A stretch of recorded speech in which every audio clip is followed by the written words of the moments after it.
All right, here we go. So there's a few different places that some folks haven't been just yet. One of which is like the Fields of Hatred, and right now I'm level 51 and over chilling out in some doing some Fields of Hatred. Uh, I've been having quite a good time with the Fields of Hatred. I'll give you that. Oh my gosh, I've been having a blast. Let's see here.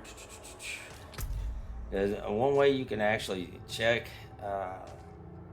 basically your stats on kills and whatnot. Um, for those that are on PC, just hit your Y button. For others, just go to your collections, hit challenges, and then what you'll end up doing is scrolling down at multiplayer, and then you click on PvP, and it will give you a little breakdown on what you have currently opened up. And for your first kill, basically your reward is for the titles is Sharp and Underdog. And for the first 25 kills, you'll get the Serial / the Predator. You'll also have like this right here is like get a PvP kill while in a party, and your reward is Deadly and Culprit. For the titles, currently I'm working on Enemy of Sanctuary, and I'm at 41 out of 100 kills, and the reward is Unflagging and Cutthroat. So those are the titles that you can actually earn from PvP, and it is quite fun, not gonna lie. I have had an absolute blast out here.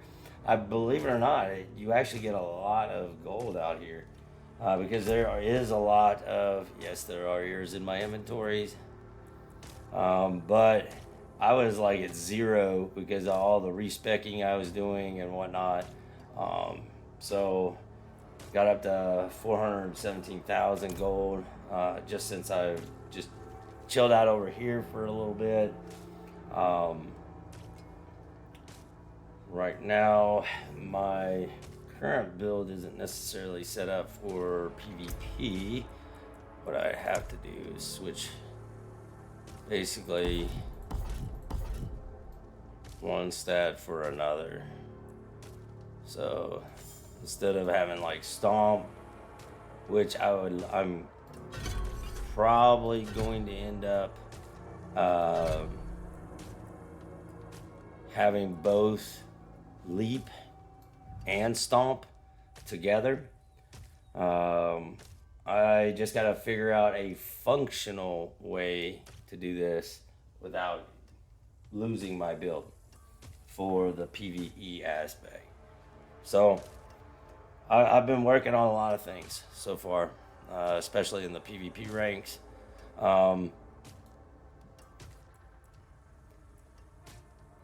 One thing that you also see, like if you're running any kind of like thorns or anything like that, but it was testing a little bit out with that build to just see if there is an actual difference with the damage, and there is quite considerable difference. But yeah, like with the challenging shout to reduce damage and whatnot. Then doing the enhanced challenging shout, which when it's active, you gain 20% bonus maximum life. And instead, this is what you'll normally take up for PvE. The tactical challenging shout. That's where basically as soon as you drop that shout, every enemy that hits you, you're going to gain 3 fury each hit that you receive. So that's going to boost up your fury and get things into hyperdrive. But however, for PvP, I'm using the strategic challenging shout, which while challenge shout is active, you gain thorns equal to 30% of your maximum life. So trust me when I say this, you're dishing out a decent amount of damage.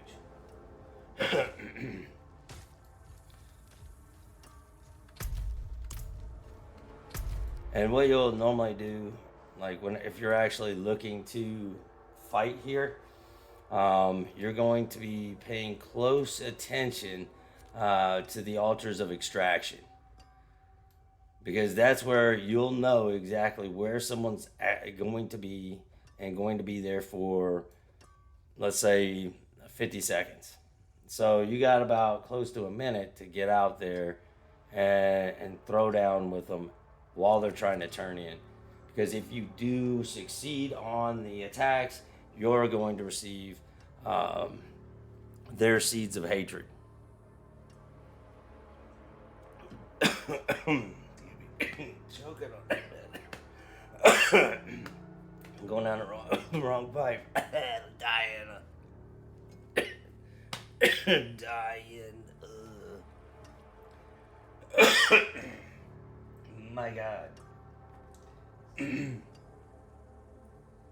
But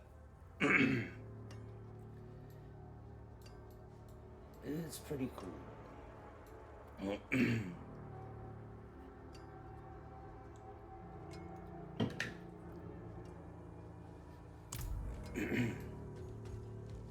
You also have these shops over here that you can turn in the seeds of hatred.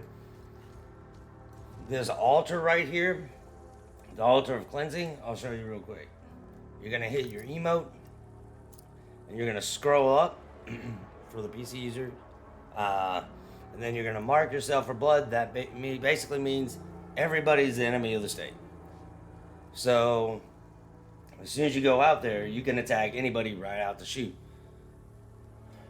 If you're not flagged with the mark of blood, then what you're going to end up having to do is whenever you turn in the shards or the seeds of hatred at the altar, for that 50 some odd seconds, you're going to be marked for blood. So that in turn opens up to anybody to attack you. So the key point is, don't store up on those damn seeds. Because literally, I went out and I murderized a rogue, and they dropped, oh my God, it was close to 2,000 freaking seeds. Now, that's time, energy, and patience out there farming up the monsters and also killing people. That's a lot of time spent out there. Or not a lot, but it's a decent amount. But to just hand that over to somebody else, not probably the smartest move to make. So, but yeah, you can mark yourself, and as you can see, you turn red. You have a little boils and whatever on you, showing hatred. And you notice this gentleman right here kind of changed colors, or it kind of grayed out. So,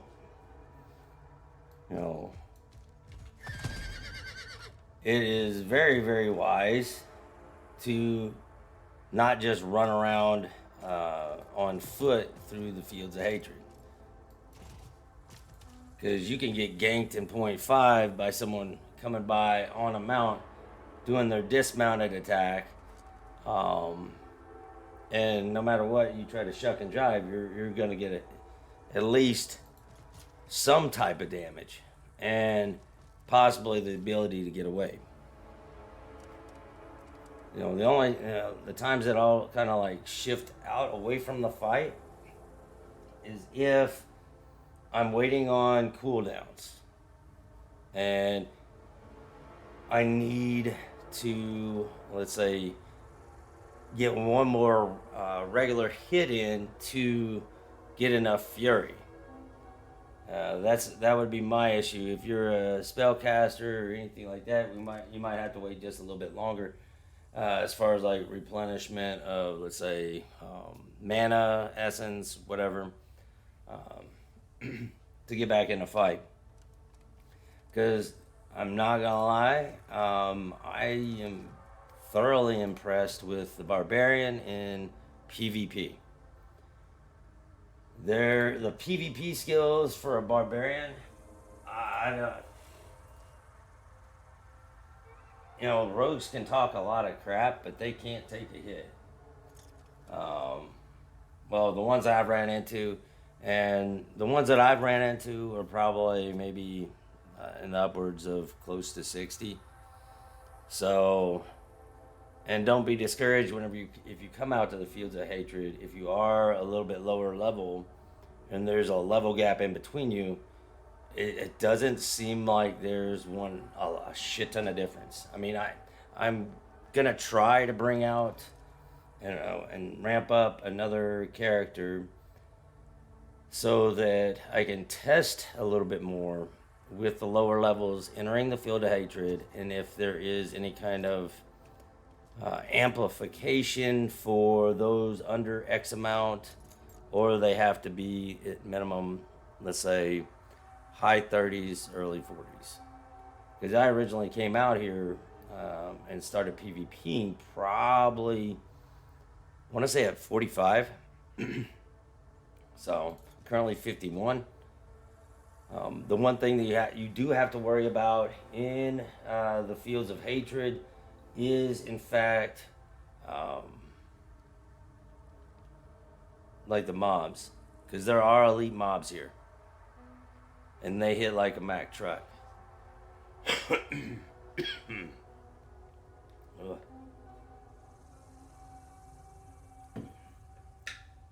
Anything less will be uncivilized, right?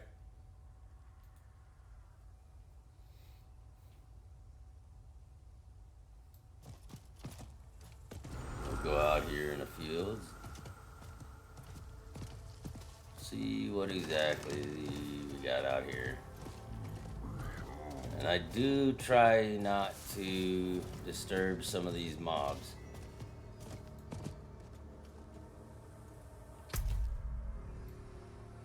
Because what you look for, again, you're looking at the different altars to see. And also, yes, there are altars of Lilith here. There are 2 altars of Lilith at my current location. And as you can see, this is where I be.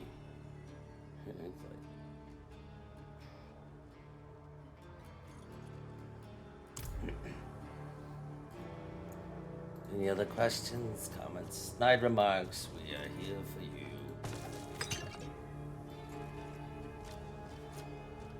Yeah, some of these mobs can be quite a pain.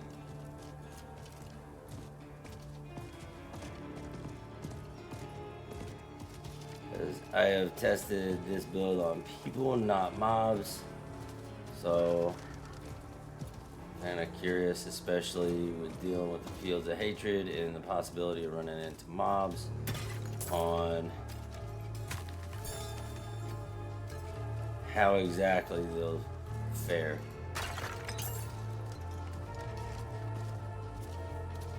So might as well just take on a mob right over here.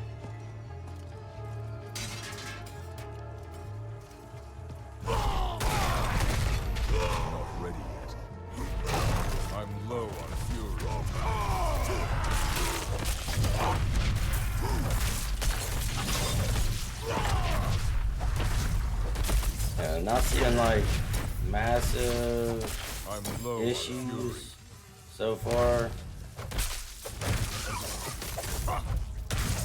But one thing I had noticed, I mean, I allow my health to go down because I really care less right about this moment. But yeah, honestly, things look pretty nice on taking on mobs.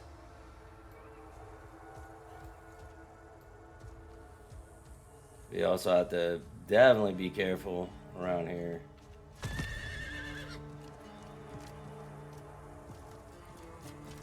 And just so you guys know, if you're working PC, if you have your mount, the closer your mouse is to you in the mount, watch, the slower you get. So if you want to slow your roll a little bit, keep the mouse right here. If you want to speed it up, further away. Because I was sitting there going, what the hell? I was hitting my space bar for the speed boost, and the horse wasn't going anywhere. But yeah, that was the reason why. Because the way they set it up is you can sit there and just kind of slowly trot around and do your thing. Or you can just kind of take off by going out a little bit further. The great thing about this is you can run over things, you can pick up things. I'm gonna pick this piece of crap up. See? And there you go. You're not dismounted or anything like that. So yeah.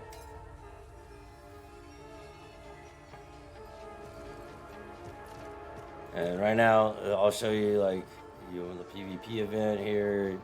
It shows this right here. It shows how many of the seeds of hatred you have. And whenever you actually kill somebody, another icon comes up and it kind of builds. Because once you reach 100 points on the scale, I believe you get 5 points per character, I believe, like that you kill. Once you reach 100, you become basically like an enemy of the state, and everybody and their brother knows exactly where you're at all times. They can just open up the map and see where you're running to. It's definitely not one of those things that you can just hide. So keep that in mind.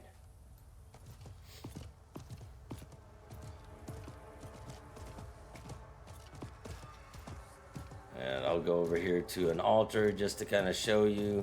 Who knows, might have a little PvP action going on.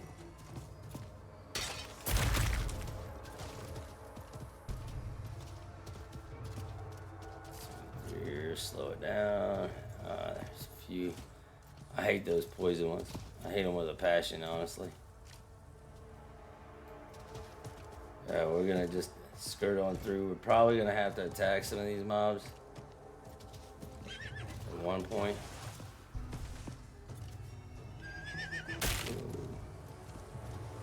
I was gonna worry about that.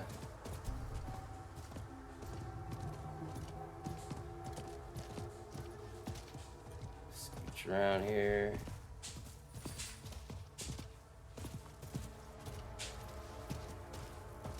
And then what you'll end up doing is kind of cut up this road here. There you go. And watch, you'll hit the space bar, get that little speed boost. I say a little, it's quite a bit. But you're gonna come over here to this altar of extraction. First of all, gotta check your area, make sure things are good. Whenever you hit the altar, you'll load up, and then you'll do a countdown. As you see, it starts at like 49 seconds, basically about 50 seconds. And one thing I do highly recommend, hop on your mount. You can just kind of circle around with these things around here. One, you're gonna know when somebody's in your area and not get ganked. But after a certain amount of time, you don't want to leave this circle. At 17, 15 seconds. You don't have to necessarily attack any of these things. Because once this is up, these mobs that are right here, they go away. Except for these right here that you actually spurt up. Don't have enough fuel not ready yet. But yeah, as you can see, I'm not really having a huge issue as far as like with mana or fury, sorry. And you get these little crappy rares that pop up that you can sell and generate your cash flow. And now that you've turned in here at this altar, you see this little glow around it. Basically, you can't do anything with that altar at that point in time. So, in turn, right now, as far as availability, you'll show up right here, this red dust. Whenever you turn in the seeds of hatred, they become red dust. Now no one can take them off you.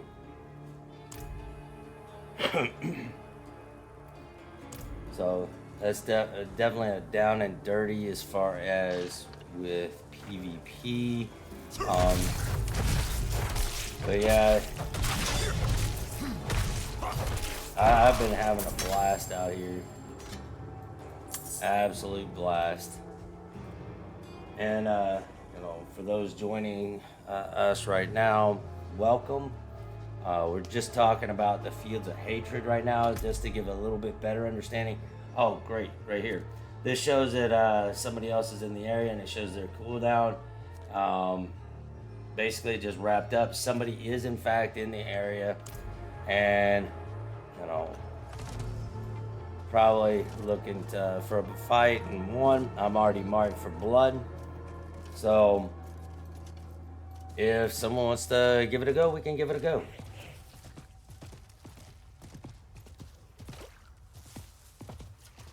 I do like how the monsters are in fact marked.